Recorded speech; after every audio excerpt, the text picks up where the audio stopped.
नमस्कार, विकास समाचारमध्ये आपले स्वागत। रविवार दिनांक 30 जून रोजी लोणावळा परिसरातील भुशी धरणाच्या बॅकवॉटरजवळील धबधब्यात अतिशय दुर्दैवी घटना घडली आहे।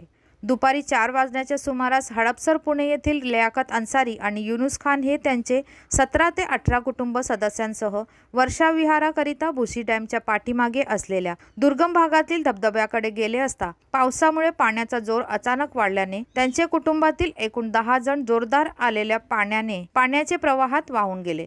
त्यापैकी 5 जणांना पाण्याचे प्रवाहातून बाहेर पडण्यात यश आले, परंतु उर्वरित 5 जण पाण्याचे प्रवाहात वाहून गेले असून त्यांच्यापैकी शाइस्ता लियाकत अन्सारी वय 37 वर्षे, अमीमा सलमान उर्फ आदिल अन्सारी वय 13 वर्ष, उमेरा सलमान उर्फ आदिल अन्सारी वय 8 वर्ष, सर्व राहणार सय्यदनगर पुणे या तिघांचे मृतदेह मिळून आले। तसेच पाण्याचे प्रवाहात वाहून गेलेले अदनान अन्सारी व मारिया अन्सारी यांचा शिवदुर्ग मित्रमंडळ व आयन शिवाजी यांच्या मदतीने शोध कार्य सुरू आहे। सदरचा परिवार हा भारतीय रेल्वे विभाग व भारतीय वन खाते यांचे अखत्यारीत असल्याने रेल्वे प्रशासन, वन विभाग व नगरपालिका यांच्या मदतीने सदर ठिकाणी योग्य त्या उपाययोजना करण्यात येत आहेत। लोणावळा खंडाळा या भागात वर्षाविहाराकरिता येणाऱ्या पर्यटकांनी अनोळखी ठिकाणी जाऊन आपले व आपल्या कुटुंबाचे जीवन धोक्यात घालू नये। भुशी डॅम परिसर, घुबड तलाव, Tata dam, Tungarli dam, Rajmachi point, Khandala, Kunegaon,